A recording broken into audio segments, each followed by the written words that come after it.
चलिए दोस्तों, आप सभी का स्वागत है हमारे चैनल econation.edu पर। आज हम बात करने जा रहे हैं फीचर्स ऑफ माइक्रो इकोनॉमिक्स के बारे में। अगर आपने हमारा लास्ट वीडियो नहीं देखा होगा तो एक बार हमारा लास्ट वीडियो देख लीजिए, जिसमें scope of micro economics deal किया गया है। ओके, तो यहाँ पे हम बात करने जा रहे हैं फीचर्स ऑफ माइक्रो इकोनॉमिक्स, जो को आपको 4 मार्क्स के लिए क्वेश्चन बनता है इन 12th बोर्ड्स। ओके, तो पहला है हमारे पास फर्स्ट फीचर आ रहा है स्टडी ऑफ इंडिविजुअल यूनिट्स। मैंने आपको पहले ही बोला था, it is the study of individual units, not the whole thing. Okay, तो हम एक सिंगल ट्री की बात कर रहे हैं। It is the study of single tree, not the whole forest. Individual firm, individual household, individual management, इन सब चीजों की अगर बात होगी तो ये बात होगी हमारी माइक्रो इकोनॉमिक्स के बारे में। ओके, तो micro economics deals with what? Individual units. Individual what? Individual firms, individual management, individual house hold, etcetera etcetera. Okay, next हमारे पास है प्राइस थ्योरी। तो प्राइस कैसे डिसाइड होता है, ये लास्ट वीडियो में हमने पहले भी चेक किया था कि प्राइस कैसे डिसाइड होगा। प्राइस कुछ इस प्रकार डिसाइड होता है कि हमारे यहाँ पे डिमांड कर्व होगा जो left to right downward direction जाएगा। Okay, as well supply curve होगा जो left to right upward direction जाएगा, और हमारा आ जाएगा इक्विलिब्रियम पॉइंट। ये जो इक्विलिब्रियम पॉइंट है यही हमारा होता है पार्शियल इक्विलिब्रियम। ये इक्विलिब्रियम सेट कब होगा? जब हमारा कंज्यूमर किसी एक पोजीशन पे आ जाएगा, स्टेबल हो जाएगा, किसी एक पोजीशन पर स्टेबल हो जाएगा कि उसके आगे जाएगा फिर भी लॉस है, पीछे जाएगा फिर भी लॉस है। यही हमारा एक पॉइंट है जहां पे इक्विलिब्रियम सेट होता है। ओके, तो demand and supply curve cuts each other, that point is called as equilibrium point. तो ये प्राइस थ्योरी, हमारा प्राइस कैसे डिसाइड होगा? Up to the mark demand, law of demand and law of supply के basis पे हमारा क्या decide हो जाएगा? पॉइंट ऑफ इक्विलिब्रियम डिसाइड हो जाएगा। नेक्स्ट हमारे पास है partial equilibrium. It is a study, ये पार्शियल इक्विलिब्रियम की स्टडी होती है। पार्शियल इक्विलिब्रियम मतलब क्या? हम बाकी सब चीजों को हटाकर सिर्फ किस पे फोकस करेंगे? किसी एक चीज पर फोकस करेंगे। मतलब हम बात कर रहे हैं माइक्रो इकोनॉमिक्स ही। माइक्रो इकोनॉमिक्स में हम एक इंडिविजुअल यूनिट की स्टडी करते हैं। किसकी स्टडी करते हैं?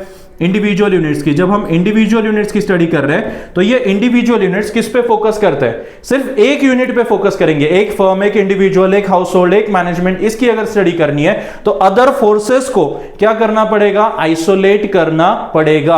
अदर फोर्सेस को आइसोलेट करेंगे, अलग कर देंगे, तो हमारा एक चीज पे फोकस बन पड़ेगा, और वो होगा हमारा partial equilibrium analysis. Okay, next हमारा है based on certain assumptions. Based on certain assumptions, इसके लिए बहुत बढ़िया एक टर्म है आपके पास, that is ceteris paribus। What is mean by ceteris paribus? Ceteris paribus का मीनिंग होता है other things being constant। As we all know कि हम सोशल साइंस की स्टडी कर रहे हैं। किसकी स्टडी कर रहे हैं? Social science. तो सोशल साइंस की स्टडी करते समय हम ये देखेंगे कि जितने भी हमारे पॉइंट्स हैं वो कवर होने वाले हैं ह्यूमन बेसिस पे। किस पे कवर होने वाले हैं? ह्यूमन बेसिस के। और ह्यूमन, जब भी ये फंडा आ जाता है कि कहीं पे ह्यूमन है तो ह्यूमन एक्टिविटीज आर इनकैलकुलेबल। कोई भी चीज का आप प्रेडिक्ट नहीं कर सकते कि ये बंदा ऐसे बिहेव करेगा, वैसे बिहेव करेगा। चेंज अगर कुछ ना कुछ हो जाता है तो उसका बिहेवियरल भी चेंज हो जाएगा। चलो आपको एक एग्जांपल से समझाता हूं। ऐसे मान लीजिए डिमांड क्या कहता है? लॉ ऑफ डिमांड कहता है कि प्राइस बढ़ेगी। लॉ ऑफ डिमांड अगर करेंगे, लॉ ऑफ डिमांड क्या कहता है? एलओडी लिखा है मैंने यहां पे, ठीक है। तो प्राइस बढ़ता है तो डिमांड कम होना चाहिए, और प्राइस कम होता है तो डिमांड बढ़ना चाहिए। ये मेरा लॉ ऑफ डिमांड है। ओके, बहुत एकदम सिंपल मैं बता रहा हूं आपको कि प्राइस बढ़ेगा तो डिमांड कम होगा, प्राइस कम होगा तो डिमांड बढ़ जाएगा। अब सोचिए, मैं आपको एक सिंपल चीज बताता हूं कि माइक्रो इकोनॉमिक्स में जब प्राइस बढ़ता है तो डिमांड कम होना चाहिए, but rather in the case, अब हम देख रहे हैं रिसेंट सिनेरियो लेते हैं कि हमारे गोल्ड के प्राइसेस बहुत बढ़ते जा रहे हैं, ठीक है। अब जो क्राइसिस आए हैं या बाकी सब चीजें हुई है, इसकी वजह से लोग सिक्योरिटी मांग रहे हैं, तो सिक्योरिटी में क्या कर रहे हैं? ज्यादा से ज्यादा गोल्ड में इन्वेस्ट कर रहे हैं। गोल्ड का प्राइस जो 60,000 तक था आज 1 लाख तक जा रहा है, फिर भी लोग गोल्ड की परचेसिंग बढ़ा रहे हैं। फिर भी लोग क्या कर रहे हैं? गोल्ड की परचेसिंग बढ़ा रहे हैं। तो ये लॉ के विरुद्ध हो गया, खिलाफ हो गया। प्राइस बढ़ रहा है फिर भी डिमांड बढ़ रहा है। तो ह्यूमन इज नॉट प्रेडिक्टेबल। जब उसको फ्यूचर एस्पेक्ट नजर आता है कि कोई चीज में फ्यूचर में कोई चीज का प्राइस बढ़ने वाला है, तो वो क्या करता है? उस चीज का डिमांड बढ़ा देता है, इधर at the higher price. Okay, तो ऐसी चीजों के लिए मैं पहले अज्यूम करूंगा, कोई भी लॉ लिखते समय मैं क्या कर दूंगा? ये अज्यूम कर दूंगा कि सेटेरिस पेरिबस है। सेटेरिस पेरिबस का मीनिंग क्या होगा? Other things being constant. इसका मीनिंग क्या होगा? Other things being constant. आपके पास बुक होगा, बुक में चेक कर लीजिए, यहां पे लिखा है कि अदर थिंग्स बीइंग कांस्टेंट या तो फिर other things remaining same. Okay, इसका मतलब क्या है कि अदर थिंग्स जो भी रहेंगे वो क्या रहेंगे? अज्यूम किया जाएगा कि कांस्टेंट रहेंगे। Price of the product constant रहेगा, income of the consumer constant रहेगा। एज वेल ऑल एक टर्म आपके लिए आ रहा है that is laissez faire. Laissez faire मतलब no intervention of government. Government ना टैक्सेस बढ़ाएगा, गवर्नमेंट ना रेट्स इंक्रीज करेगा, ना गवर्नमेंट आपको इंटरवेंशन करेगा। No government intervention, that is laissez faire policy.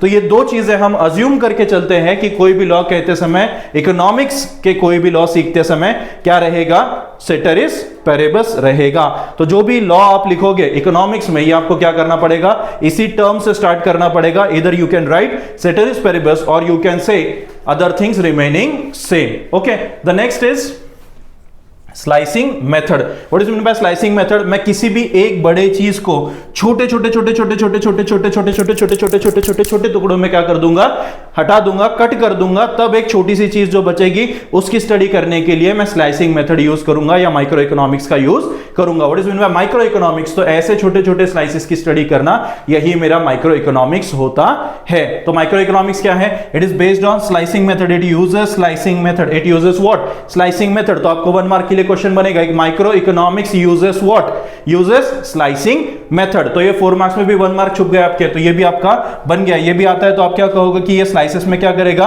उसको कट कर देगा, और जैसे जैसे स्लाइसेस में कट करता रहेगा, हर स्लाइस की सिंगल इंडिविजुअल पार्ट की स्टडी करना, मतलब मेरा माइक्रो इकोनॉमिक्स। तो ये एक फीचर आपके समझ में आ गया होगा। नेक्स्ट है मेरे पास use of marginalism principle. Every additional unit से मिलने वाली यूटिलिटी क्या होती रहती है, कम कम होते रहती है। ये माइक्रो इकोनॉमिक्स में बताया गया है। Law of diminishing marginal utility जब हम पढ़ेंगे तो उसमें हमें मार्जिनलिज्म प्रिंसिपल समझ में आ जाएगा कि क्या होता है। जैसे मैंने आपको बोला कि क्या होगा, कोई भी एडिशनल चीज से मिलने वाली जो भी मेरा सेटिस्फेक्शन रहेगा वो क्या होता रहेगा, कम कम होता रहेगा, उससे मिलने वाली यूटिलिटी कम होती रहेगी। कैसे, एक चीज बोलो, जैसे आपने कोई भी, अगर मान लो आपको प्यास लगी है, अब बहुत प्यास लगती है, आप क्या करते हो, एक गिलास पानी पी लेते हो, आपका सेटिस्फेक्शन 10% हो गया।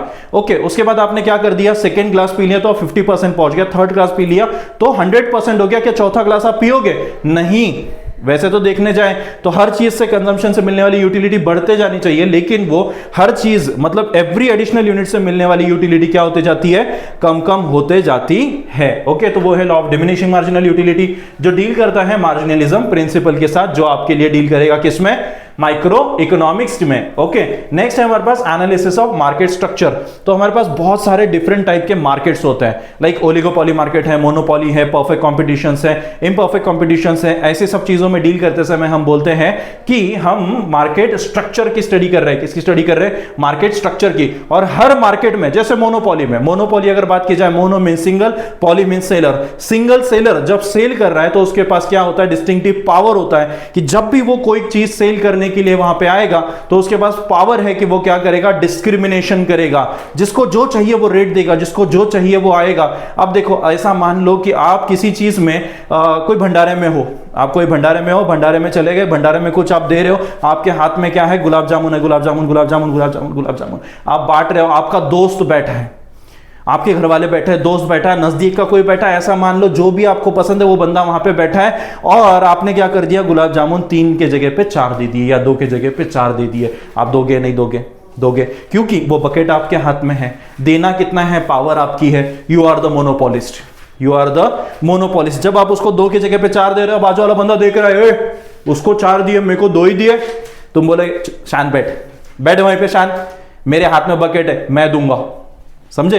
तो ये हो गया मोनोपॉली। तो मोनोपॉली का मार्केट स्ट्रक्चर स्टडी करना है तो किस में आएगा, मार्केट हमारा आता है माइक्रो इकोनॉमिक्स में। आपका चैप्टर 5 है टाइप्स ऑफ मार्केट्स में, उसमें आपको ये स्टडी करने के लिए मिल जाएगा। ये जितने भी फीचर्स है उसमें हर इसमें आपका एक एक चैप्टर बन रहा है। जैसे पार्शियल इक्विलिब्रियम आपको प्राइस डिस्टिंग्विशन बताता है, यहाँ पे सर्टेन अजम्पशंस है तो आपको law of demand, law of supply में काम में आएंगे। स्लाइसिंग मेथड आपका माइक्रो इकोनॉमिक्स डिनोट कर रहा है। मार्जिनलिज्म प्रिंसिपल, लॉ ऑफ डीएमयू, जो इलास्टिसिटी ऑफ डिमांड और यूटिलिटी में आपको हेल्प करेगा।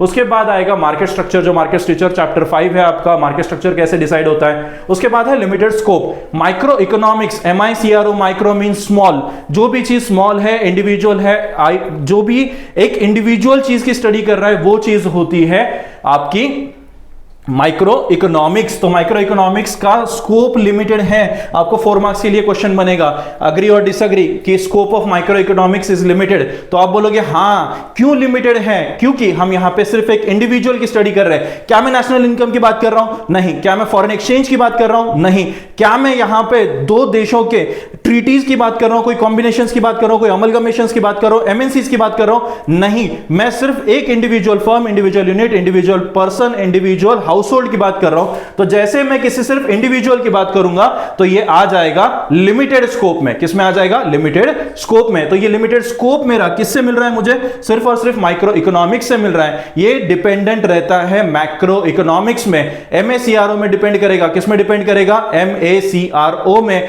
ये डिपेंड करेगा। मतलब micro economics is based on macro economics. फिर से एक 4 मार्क का question, micro economics is based on macro economics. Macro is a study of whole, large. अगर ये लार्ज और होल की स्टडी है तो ये होल एंड लार्ज की स्टडी किसमें आएगी? मैक्रो में, एमएसीआरओ में आएगी। लेकिन यहां पे लिमिटेड स्कोप है तो क्यों आ रहा है? क्योंकि ये एमआईसीआरओ में आता है। किसी एक इंडिविजुअल स्टडी करना है तो मैं किसको यूज करूंगा? एमआईसीआरओ को यूज करूंगा। लेकिन इंडिविजुअल्स मिलजुल कर क्या बन जाते हैं? एक बन जाते हैं, बड़े बन जाते हैं। तब उसकी स्टडी करने के लिए फिर से मैक्रो इकोनॉमिक्स की स्टडी करनी पड़ती है। तो ये अगर आपके समझ में आ गया होगा तो मैं आपको फिर एक बार बता देता हूं कि फीचर्स है क्या। चलो फास्टली एक बार रिवाइज कर लेते हैं दोस्तों।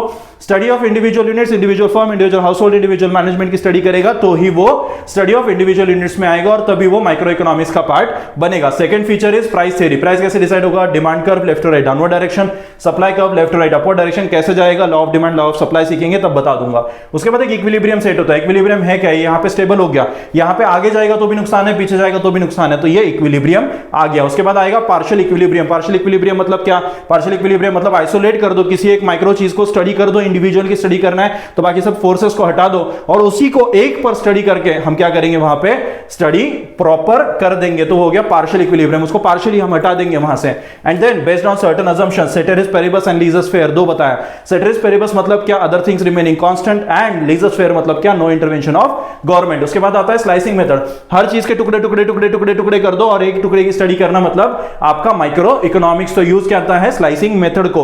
उसके बाद कोई चीज का एक मतलब एक साथ हम यहां पे स्टडी करेंगे क्या? नहीं करेंगे, तो स्लाइसिंग मेथड यूज करेंगे। उसके बाद होता है मार्जिनलिज्म प्रिंसिपल। मार्जिनलिज्म प्रिंसिपल में क्या आएगा? Law of diminishing marginal utility, जो कहता है कि एवरी एडिशनल मिनट से मिलने वाली यूटिलिटी क्या होती जाती है? कम कम होते जाती है। नेक्स्ट हमारे पास आएगा analysis of market structure. Market के बहुत सारे स्ट्रक्चर अलग अलग हैं, upon depend upon the customer, depend upon the seller, अलग अलग टाइप्स ऑफ मार्केट्स होता है तो उसकी स्टडी करना मतलब भी माइक्रो इकोनॉमिक्स आएगा। Next limited scope. तो आपका स्कोप कैसे रहेगा? लिमिटेड रहेगा। क्यों रहेगा मैंने आपको बता दिया है। तो एज वेल हमारा यहां पे फीचर्स ऑफ माइक्रो इकोनॉमिक्स का 4 मार्क का क्वेश्चन, यहां पे माइक्रो इकोनॉमिक्स का स्टडी कैसे है? लिमिटेड है, इसका 4 मार्क का क्वेश्चन, अग्री और डिसएग्री का। As well partial equilibrium analysis या प्राइस थ्योरी। हम ऐसा भी आता है कि micro economics uses price theory, micro economics uses price theory.